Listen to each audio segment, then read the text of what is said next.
Welcome back to the channel. My name is Brad, and today we're just going to cover a lot of funds: AIPI, FEPI, CEPI, GIAX, NEOS, Kurv. We're just going to cover all of them, where their calls are. Could they recover? Could they not recover? That's what you're looking for. Stick around.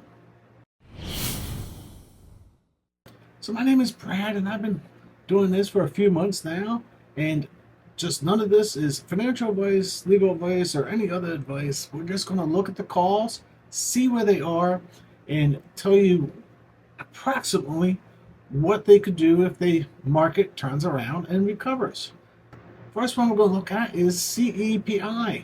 Currently down. You can see their underlyings are dropping like a rock, and that is just fine because remember, this is a long-term gain, not a short-term gain.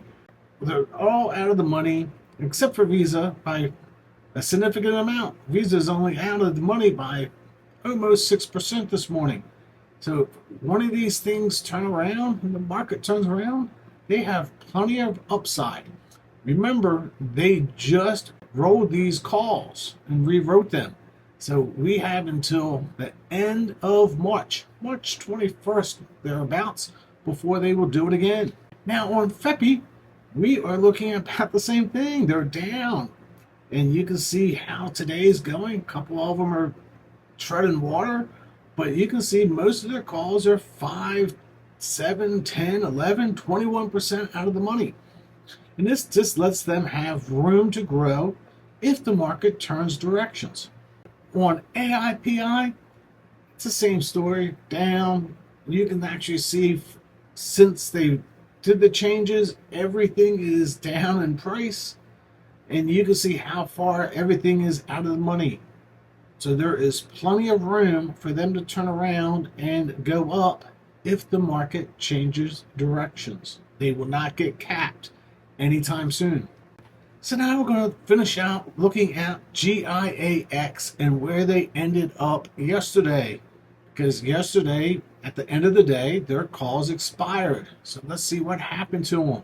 On GIAX, the first one being on the S&P 500, and they are clearly out of the red zone. That is good. That tells me they're going to collect 0.5% and best be able to pay it out. You don't have to worry about anything else being stuck inside the box, being above the box, because if they're above the box, then it becomes they're going to have to pay you the gains. So anyway, right now, it's below the box, and that was a total win for them on the S&P 500. So when we move on to the Qs for the NASDAQ, that was another win. They were getting close to their zone, but it ended up being a win. And on the Russell's taken a real beating recently. That was another win. So that means they are going to win 0.5% for last week. They rewrote the calls, and we'll look at that where they are today. But when they're all below the red boxes, it means they made 0.5% on the money. Sure, the fund is down 4 or 5%, but at least they made 0.5% in the money, and it can correct as soon as the market turns the opposite direction. So now we're going to go ahead and look at the NEOS funds, and we're going to look at GIX latest calls. So let's go ahead and take a quick look at where they are right now this morning for NEOS. And NEOS will roll these somewhere at the end of the week or first of next week. Right now on SPY, first call is 2.8 out of the money. On QQQI, the first call is 3.5% of the money. On IWMI, it's 7.4 out of the money. On BTCI, it's 21% of the money. And here's the one. IYRI is actually in the money this morning. They still have room to grow for that second call, but this morning they went into the money. If we move on to GIAX, you can see that their SPY call is 1.5% out of the money.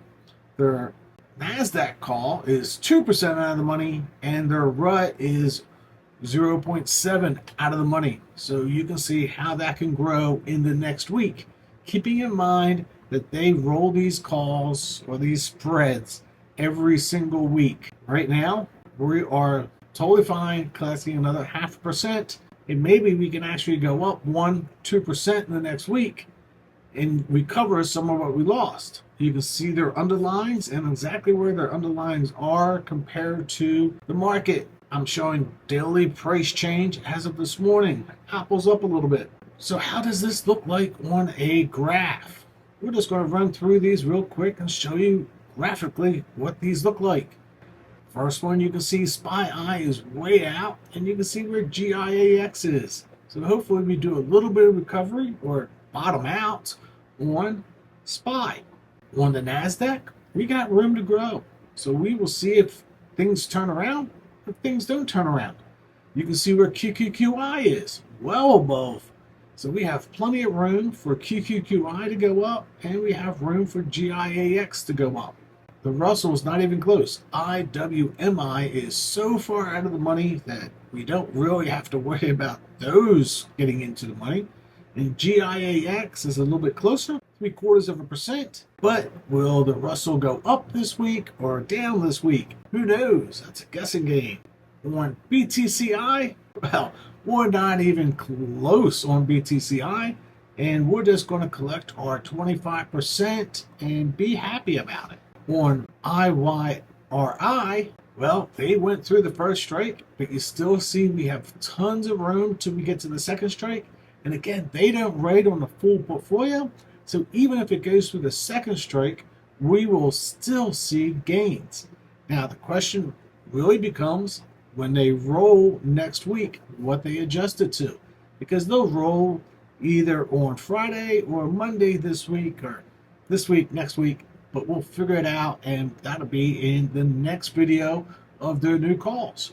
So let's look at Kurv real quick. So when I look at Kurv, again, I just track this on a sheet that tells me exactly where they are. Their synthetics are in the money, out of the money, and how these are actually performing. And you can see, except for Apple, everything is still out of the money, so they're not getting capped. But it's a down market. So what else would you expect? But let's quickly look at this on a chart so you can graphically see this, because some people like to graphically see things and not just look at an Excel spreadsheet or some chart someplace. They really want to see this on a graph. If I put this on a graph, Amazon, you can see they're just above synthetic, and you can see how far it would have to go up for them to get capped. On a Kurv, they should be rolling Friday, Monday, thereabouts. Who knows when exactly the time of day that they do the rolls, but when they roll it, I'll update the sheets. On Apple, you can see that they're above their strike, so you're not going to see that capital appreciation for Apple, or as much capital appreciation as you would before, because now they've gone through the strike. On Microsoft, it's down, it's below the synthetic. So you got a week of going forward, of just going sideways, maybe up. Who knows where it's going to go, but they're not going to get capped this week. Tesla's not doing very well. You can see where it's at. Maybe it'll go sideways for a while. Maybe it'll go up, but at least you're collecting the premiums in between time. And last and not least is Netflix. Netflix has given up some of the gains that they had in the past, and hopefully it just stays in between the two. You can see where their strike is above, and that's their call. So as long as it stays below the green line, we're just fine. We're not getting capped on capital appreciation. So those are the calls and where they're at and where they're standing as of today. I will eventually make this all available out on a website very soon. So you can go track this daily if you want to go look at the website. And I'm also creating a blog that talks about this and lets you see where some of this stuff is. So until next time, God bless.